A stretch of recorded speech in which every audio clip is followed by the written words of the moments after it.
¿Cuáles son las dos ordenanzas de la iglesia? La Santa Cena, o sea, el partimiento del pan, y el bautismo. Son las dos ordenanzas de la iglesia. La Santa Cena, importantísimo, mis hermanos, porque ahí volvemos a un recuerdo, como digo yo, de estar a cuentas con Dios. Especialmente para mí, la Santa Cena es volver a estar a cuentas con el Señor. Comer del mismo pan, beber del mismo vino, o sea, participar, mis hermanos, de una cena santa donde todos comemos lo mismo y estamos recordando la muerte, la resurrección de Cristo Jesús y el regreso de Cristo Jesús. Esto es el simbolismo total de la Santa Cena. Muy bien. Y también dice, vea, y en las oraciones. Bueno, hoy es un ejemplo vivo de las oraciones. Yo le acabo de pasar a la hermana Nubia antes del culto una lista de peticiones para orar. Y esto es, mis amados hermanos, lo que se necesita para ser parte de la iglesia. Y usted es parte. No desprecie, no desprecie lo que Dios da. Mire, cada reunión es única. Nunca se vuelve a repetir. Cada mensaje es único. Nunca se vuelve a repetir. Y el venir a la iglesia no es un sacrificio, no es un gran esfuerzo. Es una disciplina, sí, pero mi hermano, sobre todas esas cosas, es un agradecimiento por lo que Dios me ha dado y vengo a alabar y a dar gracias a Dios. Eso es llegar a la iglesia. Eso es. Un día, amado hermano, Dios demandará, ¿por qué no llegaste a la iglesia? Me va a decir. Sepa lo que así es. ¿Por qué? Porque Él abrió las puertas. Él construyó, Él hizo, la idea de Dios fue la iglesia para que nos congregáramos. Hebreos dice, no dejando nuestra congregación como algunos tienen por costumbre. El salmista dice, más vale un día en tus atrios que mil fuera de ellos. O sea, bíblicamente Dios le dice a sus hijos, vayan a la iglesia. Bueno, el verso 43, ya esto no era del jueves pasado, dice, y sobrevino temor a toda persona y muchas maravillas y señales eran hechas por los apóstoles. Qué interesante, sobrevino temor a toda persona. Parece que este temor fue por el motivo del mover de Dios en forma sobrenatural, porque se dio una gran cantidad de milagros. Hubo un movimiento impresionante, mis hermanos, en los inicios de la iglesia. Bueno, el primer culto, que era ese, el día de Pentecostés, que era 50 días después de la Pascua, era una fiesta judía, pero en ese primer día se veían como lenguas de fuego. No es que era fuego que quemaba así, que quema papel y hojas y madera. No, no. Como lenguas de fuego, dice la escritura, sobre las cabezas de las personas que estaban ahí. Ya que ello era, Dios mío, ¿qué es esto que está pasando? Sobrevino temor a toda persona, pero fue por el mover de Dios. Este pasaje de Hechos 5 12 al 16, oiga lo que dice, y por la mano de los apóstoles se hacían muchas señales y prodigios en el pueblo, y estaban todos unánimes en el pórtico de Salomón.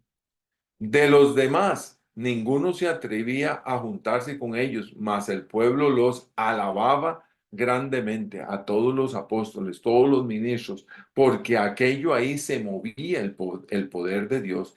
Y los que creían en el Señor aumentaban más cada día, iba creciendo y creciendo y creciendo el número. Gran número así de hombres como de mujeres.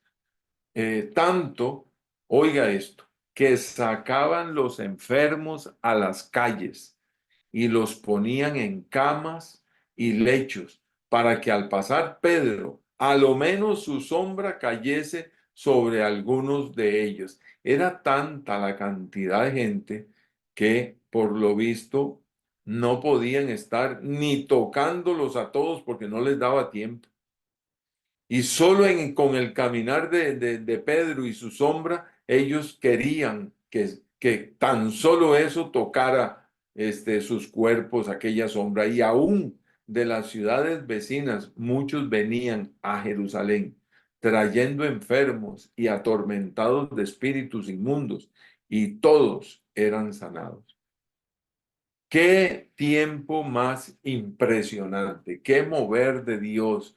¿Cómo no iba a haber temor de Dios? Aquel temor, dice ahí, sobrevino temor a toda persona. Bueno, aquel temor, ¿de qué temor era? ¿Verdad? ¿Era temor de miedo o era un temor reverencial hacia Dios? Yo creo que era esto último, ¿verdad? Y más de uno seguro dijo, o me pongo a cuentas con Dios o aquí me va a ir algo mal, ¿ya? Muy bien. Y muchas maravillas y señales eran hechas por los apóstoles. ¿Cuántas? De todo. Muertos eran resucitados, paralíticos eran sanados. Recuerdan aquel hombre, ¿verdad? A las gradas. Y Pedro le dice, no tengo ni oro ni plata, mas lo que tengo te doy. En el nombre de Jesucristo levanta. Qué tremendo, qué autoridad. Muchas maravillas y señales eran hechas por los apóstoles. Así nace la iglesia primitiva. El tiempo apostólico, especialmente el primero y segundo siglo y parte del tercer siglo, fue de sobremanera en los milagros y maravillas. No queriendo decir que fue otro Dios al de hoy, es el mismo Dios, es el mismo Dios. Y tal vez usted y yo decimos, yo quisiera que ese Dios igual estuviera, yo también. Pero bueno, Dios tiene sus tiempos y Él sabe por qué motivo. Pero sí que Dios derramó de su movimiento, eso fue una realidad. Y poder sobrenatural de una manera mayor y en gran número de eventos milagrosos, haciendo notar su poder sobre todo conocimiento. Y esto es escrito también por otros de todo lo que estaba sucediendo en aquel tiempo. Los siglos más poderosos para esto fue el primero y el segundo. Parte del tercer siglo tenía algo de esto, pero ya había mermado muchísimo. Ahora, escuchen, dos grandes eventos milagrosos se dieron al inicio del cristianismo. Lo primero fue la confirmación del ministerio de Jesús en la resurrección. Y los que lo vieron y que luego subió y nunca más murió. Lo interesante de la resurrección de Jesús es que él subió, estuvo con la gente, más de 500 personas lo vieron, comió con los apóstoles, o sea, la gente lo tocó y luego él fue levantado. ¿Por qué interesante? Porque hubo muchas resurrecciones, como lo vimos en un estudio pasado, creo que hace 3 o 4 jueves lo vimos. En la resurrección, se levantaron varios, ¿verdad? Pero volvieron a morir. Lázaro resucita y vuelve a morir. Y otros en el ministerio de Jesús fueron resucitados y volvieron a morir, pero Jesús nunca más volvió a morir. Y este es el milagro del cual el cristianismo está basado y se desarrolla por todo el mundo hasta el día de hoy, porque hoy creemos en un Cristo que murió, que fue sepultado y que resucitó y que un día muy pronto volverá. El segundo evento, mis hermanos, es este. el milagroso desarrollo y crecimiento en todas partes del cristianismo. ¿Por medio de qué? Por medio de los milagros, pero también habían otras situaciones, ¿verdad? A pesar de tener todas las opciones en contra por parte del Imperio Romano y la obra sobrenatural de los milagros en la gente, estas cosas fue lo más sobrenatural. Que el imperio mismo, imagínense cuántos millones estaba dominando el imperio, cuánto poder económico tenía el imperio y la iglesia era creciente, estaba naciendo apenas y aún así se desarrolla por completo y llega a las partes más recónditas de la tierra de la época. Esto fue los dos grandes, se puede decir, los dos grandes milagros de los primeros siglos. Uno, la resurrección de Jesús y que no volvió y lo esperamos. Y dos, el desarrollo, el crecimiento, los milagros del momento y hasta donde llegó, a pesar de que tenía todo el imperio en contra. Recuerde que aquello era que venía directamente del emperador para perseguir a los cristianos. Sí, bueno, algo que se habla en la época. Mire qué interesante. El filósofo y político Séneca, el romano, ¿verdad? Del primer siglo, él escribe, el cristianismo se ha fortalecido de tal manera que se ha extendido por todos los países. Los vencidos han dictado la ley a los vencedores. Así el mismo político romano Séneca lo escribe. Tremendo, ¿verdad? Claro que sí. Mire, pero también tenemos al gran sabio Gamaliel, cómo es que él también escribe acerca del cristianismo. Vea esto. Vamos a ver acá. Vea lo que dice. Fue la lectura del inicio. Este es Gamaliel en Hechos 5, porque él mismo dice, ¿para qué van a ponerle un freno a todo este movimiento? Si esto es de Dios, va a mantenerse, pero si no es de Dios, pronto esto se va a esfumar, se va a debilitar y va a desaparecer. Y entonces él dice, y luego dijo, porque llegaron a preguntarle a Gamaliel, y luego dijo, varones israelitas, mirad por vosotros lo que vais a hacer respecto a estos hombres, porque antes de estos días se levantó Teudas, diciendo que era alguien. A este se unió un número como de 400 hombres, pero él fue muerto y todos los que le obedecían fueron dispersados y reducidos a nada. Después de esto, se levantó Judas el Galileo en los días del censo y llevó en pos de sí a mucho pueblo. Pereció también él. Y todos los que le obedecían fueron dispersados. Y ahora os digo, apartados de estos hombres. Está hablando de los apóstoles, pero también está hablando del movimiento que se estaba dando con esa iglesia naciente, esa iglesia bebé, esa iglesia que apenas tenía unos meses, unos poquitos años, pero era una explosión por los milagros y todo lo que se daba. Apartados de estos hombres y dejadlos, porque si este consejo o esta obra es de los hombres, se desvanecerá. Y aquí viene la sabiduría de este hombre. Mas si es de Dios, no la podréis destruir. No seáis tal vez hallados luchando contra Dios. Wow, qué sabiduría, ¿verdad? Claro, es sabiduría dada por Dios a un hombre en aquel momento. Hechos 2:44 al 45. Todos los que habían creído estaban juntos y tenían en común todas las cosas.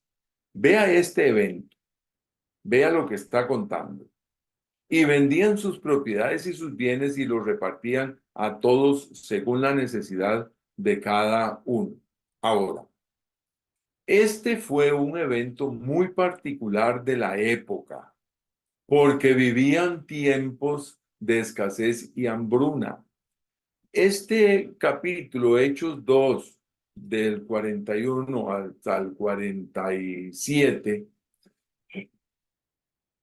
no está hablando de unos poquitos días, sino que está hablando del crecimiento de la iglesia.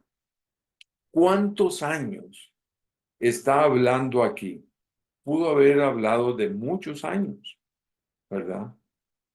¿Por qué? ¿Por qué es esto? Mire, la Biblia no explica el motivo de esta escasez, pero sí dice que la vivieron. Recordemos que en el primer siglo, la caída de Jerusalén en el año 70 y la sequía anunciada por Agabo fueron dos eventos muy, muy crueles para todo lo que era Jerusalén, toda la Palestina del momento. Fueron dos eventos demasiado duros, difíciles y trajo hambruna. Una, mis hermanos, porque el Imperio Romano, óigame, destruyó por completo Jerusalén y eso trajo muchísima pérdida y mucha escasez y mucha gente tuvo que salir. Pero también hubo un tiempo de sequía. Ahora, las sequías que se habla en la Escritura y de la que está hablando luego aquel profeta Agabo en el primer siglo, está hablando de sequías de 2, 3, 4, 5 años sin llover. Entonces, ¿qué sucede cuando no llueve? Los animalitos que comen, los siembros, ¿cómo crecen? Las frutas, el trigo, la cebada, mis hermanos, algo terrible. Entonces, esto que se está dando aquí, que está hablando todos los que habían creído, ¿verdad? No se refiere a solamente aquellos pocos 3,000. No, mis hermanos, se refiere a una iglesia que ya ha crecido, que ya han pasado años, que tienen situaciones difíciles y todos, dice, todos los que habían creído estaban juntos y tenían en común todas las cosas. Claro, tuvieron que unirse en situación difícil. Mire, lo que nosotros pasamos hace 3 años de la pandemia, eso fue algo mínimo, pero ahí se dio cuenta lo que era compartir. Ahora, no fue una escasez tan monstruosa como aquí lo tenemos en la escritura. Esto que nosotros vivimos fue una muestra, una muestra. ¿Por qué motivo? Porque todo estaba produciéndose, ¿verdad? Había agua y la siembra producía, la tierra producía, había que recogerla. Bueno, habían problemas, sí, pero se encontraban los alimentos, pero en cambio aquí no. Entonces, no se sabe cuántos años después fue esto. Pudo haber sido varios años, pero sí hay que recordar que ese primer siglo fue un siglo que sufrió por lo menos dos grandes escasez terribles de alimento. Bueno, esto nos da el mensaje de lo que es la comunión entre los hermanos. Así es como debemos de ayudarnos unos a otros. Amado hermano, mire, en el nombre del Señor Jesús, yo le llamo a tener esa comunión. Ay, no, qué pereza estar con los hermanos. Pues no es así. Tengan mucho cuidado porque es el cuerpo de Cristo. Comparta, ame, no critique, no destruya. Luche para que más gente esté en la iglesia, que no sea, ¿verdad? Por mi culpa que se vayan. No, por favor, luche por esto. Más bien traiga. Estamos con este evento de los colores, de libros sin palabras, para atraer más gente. Así es que luche, trabaje, vea. Aquí lo que está hablando es unión, comunión, coinonía, compartir, compañerismo, partir el pan que yo como con otro, orar unos a otros. Dice la escritura sobre llevar las cargas unos de los otros.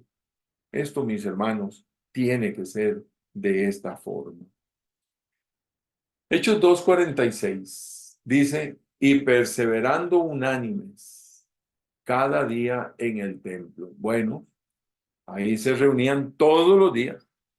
Era una buena costumbre porque ya la traían como judíos. Recuerden que la iglesia nace con judíos. Así es, los primeros eran judíos que fueron luego prosélitos y luego fueron creyentes. Y entonces el tema de ir al templo era un tema ya de la sociedad que lo pedía. Entonces era muy fácil. Hoy en día es bastante complejo esto de todos los días. Y perseverando unánimes cada día en el templo y partiendo el pan en las casas. Ah, también se reunían.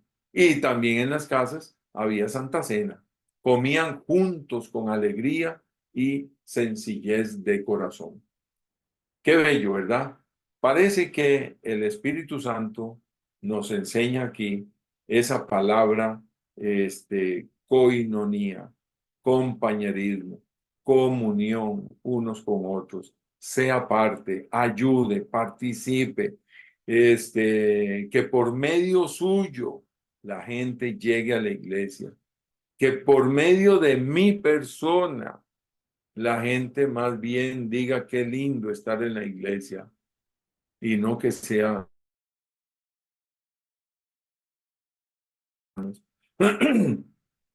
Parece que el Espíritu Santo nos da esta enseñanza para mantenerla.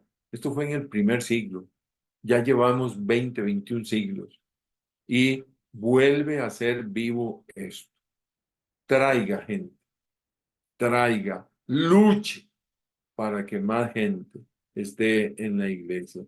Quiera Dios que Dios nos traiga familias en especial, pero si no familias, individuos, jóvenes, niños, adultos, que Dios ponga su mano. Termino el verso 47, alabando a Dios. Mire, después de esa coinonía, de esa comunión, alabando a Dios y teniendo favor con todo el pueblo, no solamente con los creyentes, sino con los inconversos también, tenga un buen testimonio. Y el Señor añadía cada día a la iglesia los que habían de ser salvos. Una iglesia con estas características, mis hermanos, ¿sabe qué hace Dios? Trae gente. Pero si es una iglesia donde divide, donde critica, donde chisme, donde destruye, donde saca, donde pelea, entonces el Señor no lleva gente. Esta es la enseñanza más profunda que está en estos pasajes.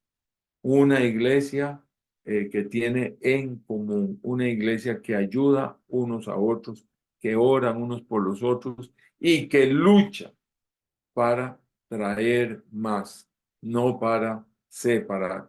Quien separa es el diablo, quien une es el Espíritu Santo. Recuerde, Dios es trino, Dios Padre, Dios Hijo, Dios Espíritu Santo. Tres, formando uno solo. Así, con esa unidad, así nos llama el Señor. Que el Señor me los bendiga